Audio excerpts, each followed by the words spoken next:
Hello అండి. Very good morning. So, NEET యూజీకి సంబంధించి 2025 సంబంధించి ఎప్పటికప్పుడు అప్డేట్స్ మీకు ఇస్తూ ఉన్నాం గదా వీడియోలో. సో, దయచేసి ఛానల్‌ని సబ్స్క్రైబ్ చేసి మీ ఫ్రెండ్స్ కూడా షేర్ చేయండి. వాళ్ళని కూడా ఫాలో చేయమని చెప్పండి. సో, ఈరోజు ఈ నీట్‌కి సంబంధించిన అప్డేట్స్ ఏమున్నాయనేది మనం ఒకసారి ఈ వీడియోలో చూద్దాము. సో, ప్రభుత్వ వైద్య కళాశాలలకు ఎన్ఎంసీ షోకాజ్ నోటీసులు. ఈ పాయింట్ ఆల్రెడీ మనం నిన్నటి వీడియోలో కూడా మాట్లాడుకున్నాము. సో, మళ్ళీ ఒకసారి అంటే ఈరోజు కొన్ని న్యూస్ పేపర్స్ నుంచి వచ్చిన అప్డేట్స్ అనమాట. సో, జస్ట్ హెడ్‌లైన్స్ మీకు నేను చదివి వినిపిస్తాను. జస్ట్ తెలంగాణతో పాటు ఆంధ్రప్రదేశ్, కర్ణాటక, పశ్చిమ బెంగాల్‌లో అన్ని కళాశాలలకు జారీ చేశారంట ఈ షోకాజ్ నోటీసులు. అదేవిధంగా దక్షిణాది రాష్ట్రాల్లోని 98% కాలేజీలకు కూడా ఇచ్చారు. అంటే సౌత్ ఇండియాలో ఉన్న 98% కాలేజీలకి ఈ షోకాజ్ నోటీసులు అయితే ఇవ్వడం జరిగింది. సో, నెక్స్ట్ ప్రభుత్వం వివరణ ఇవ్వడంతో తెలంగాణలో 9 కాలేజీలకు ఇచ్చిన నోటీసులు ఉపసంహరణ చేసుకున్నారనమాట. విత్‌డ్రా చేసుకున్నారు. అంటే ఎన్నిటికైతే ఇచ్చారో అందులో నుంచి ఒక 9 కాలేజీలకి రిటర్న్ తీసుకున్నారనమాట. సో, నెక్స్ట్ వచ్చేసి మనకి మిగతా 25 కళాశాలలపై హామీ ఇచ్చేందుకు ఎన్ఎంసీ ముందుకు రాష్ట్ర అధికారులు వెళ్తున్నారు ఈరోజు. సో,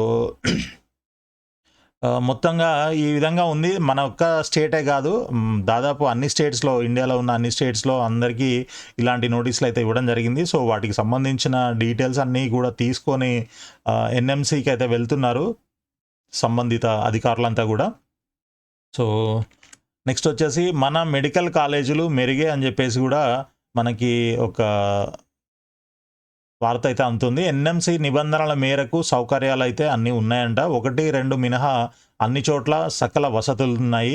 అదేవిధంగా కొత్తగా చేపట్టిన చర్యలపై సవివరమైన నివేదిక కూడా తయారు చేసుకున్నారు. నెక్స్ట్ నేడు ఢిల్లీకి వైద్య ఆరోగ్య శాఖ కార్యదర్శి డిఎంఈ. సో, వీళ్ళు ఈ నివేదికలు తీసుకొని, రిపోర్ట్స్ అన్నీ తీసుకొని బయలుదేరుతున్నారనమాట. సో, విద్యా సంవత్సరం ప్రారంభంలో ఎన్ఎంసీ తనిఖీలు సహజం డిఎంఈ నరేంద్ర కుమార్. సో, ప్రతి సంవత్సరం కూడా ఇలాంటి వెరిఫికేషన్స్ అయితే కంపల్సరీ ఉంటాయి. సో, వాటి గురించి పెద్దగా మీరు భయపడాల్సిన అవసరం లేదని చెప్తున్నారనమాట. ఈ ఎంటైర్ దీనికి సంబంధించిన ఇన్ఫర్మేషన్ న్యూస్‌కి. సో, ఎంబీబీఎస్ ఫ్రమ్ ఇరాన్ తక్కువ ఫీజుల కారణంగా మన వాళ్ళు మొగ్గు చూపుతున్నారు. సో, ఇరాన్‌లో కూడా చాలామంది వెళ్ళి చదువుతున్నారనమాట మన స్టూడెంట్స్. అంటే ఇక్కడ ఇండియాలో సీట్ రాక అక్కడికి వెళ్ళి తక్కువ ఫీజు ఉంటుందని చెప్పి అక్కడ చదువుతున్నారనమాట. సో, అలాంటి వాళ్ళు ఇప్పుడు ఆ ఇజ్రాయెల్, ఇరాన్ యుద్ధం కారణంగా చాలామంది రకరకాల ఇబ్బందులు అయితే పడుతూ ఉన్నారు. సో, వాళ్ళందరినీ కూడా ఇండియాకి తీసుకొచ్చే ప్రయత్నం అయితే చేస్తూ ఉంది ఇండియన్ గవర్నమెంట్. సో, వాళ్ళకైతే ఎటువంటి ప్రస్తుతానికైతే ఏం ప్రాబ్లం లేదు. సో, ఇరాన్‌లో ఎందుకు అనంటే Tehran university of medical sciences వంటి ఇరానియన్ వైద్య విశ్వవిద్యాలయాల్లో ట్యూషన్ ఫీజు ఐరోపా, అమెరికా దేశాలతో పోలిస్తే చాలా తక్కువగా ఉంది. మధ్యాదాయ వర్గాలకు అందుబాటులో ఉంటుందన్నమాట. ఇరాన్‌లో వైద్య విద్య బంగ్లాదేశ్‌లో ఎంబీబీఎస్ కన్నా చౌక. చూడండి, బంగ్లాదేశ్‌లో ఎంబీబీఎస్ కంటే కూడా చాలా తక్కువ ఫీజులతోని ఉంటుందంట. ఇరాన్‌లో 5 ఏళ్ల వైద్య విద్య ఖర్చు 14 లక్షల నుంచి 15 లక్షలు కాగా బంగ్లాదేశ్‌లో 40 లక్షలు. దీనికి తోడు విదేశీ విద్యార్థుల్ని ఆకర్షించడానికి ఇరాన్ స్కాలర్‌షిప్‌లను కూడా అందిస్తోంది. అధునాతన మౌలిక సదుపాయాలు, సమగ్ర పాఠ్య ప్రణాళిక, విస్తృతమైన చికిత్సానుభవం సదుపాయాలు భారతీయ విద్యార్థులకు అనువుగా ఉన్నాయి. దీనికి తోడు ఇరాన్‌లో పొందిన ఎంబీబీఎస్ పట్టాకు జాతీయ వైద్య కమిషన్ గుర్తింపు కూడా ఉంది.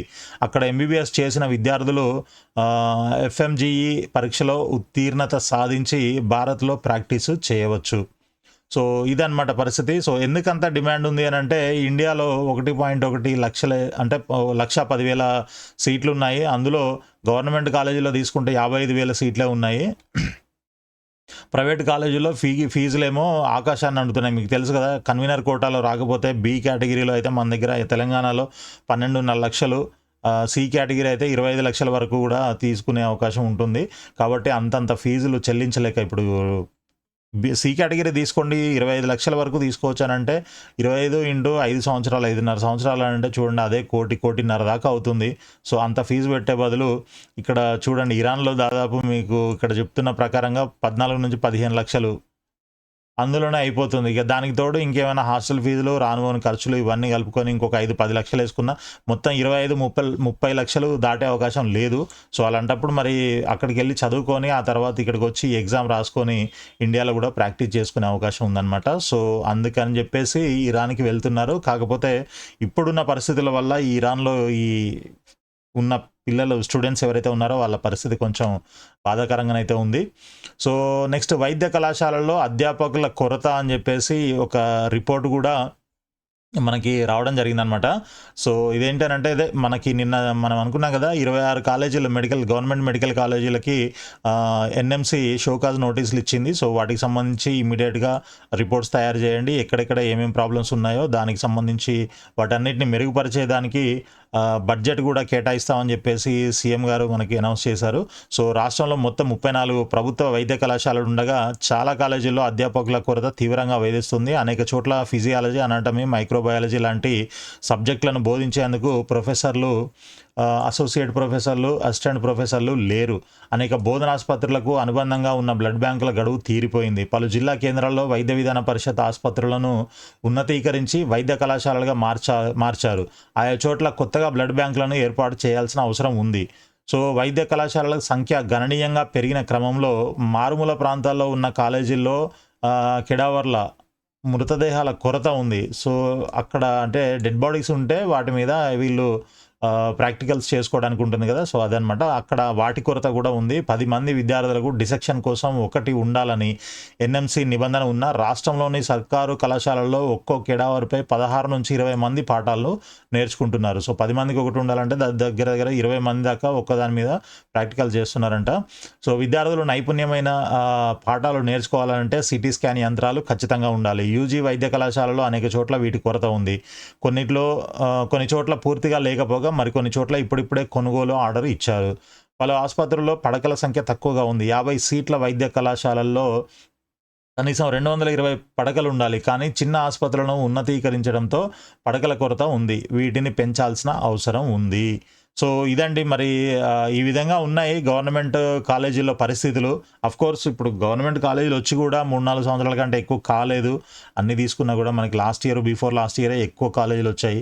సో, వాటన్నిటిని కూడా ఇయర్ ఆన్ ఇయర్ వాటిని డెవలప్ చేస్తూ వాటిలో ఫెసిలిటీస్ అన్నీ కూడా పెంచుతూ, ఇన్‌ఫ్రాస్ట్రక్చర్ పెంచుతూ, ఎక్విప్‌మెంట్ కూడా అంతా పెంచుతూ అండ్ ప్రొఫెసర్స్‌ని, ఫ్యాకల్టీని పెంచుకుంటూ వెళ్ళాలి. సో, ఏదో స్టార్టింగ్‌లో ఏదో అనుమతుల కోసం మినిమమ్ చూపించేసి దాంతోని అక్కడితోని వదిలేయకుండా గవర్నమెంట్ వాటన్నిటిని కూడా కంటిన్యూ చేసి వాటిని డెవలప్ చేస్తే విద్యార్థులందరికీ కూడా ఉపయోగకరంగా ఉంటుంది. పేషెంట్స్ కూడా ఉపయోగకరంగా ఉంటుంది.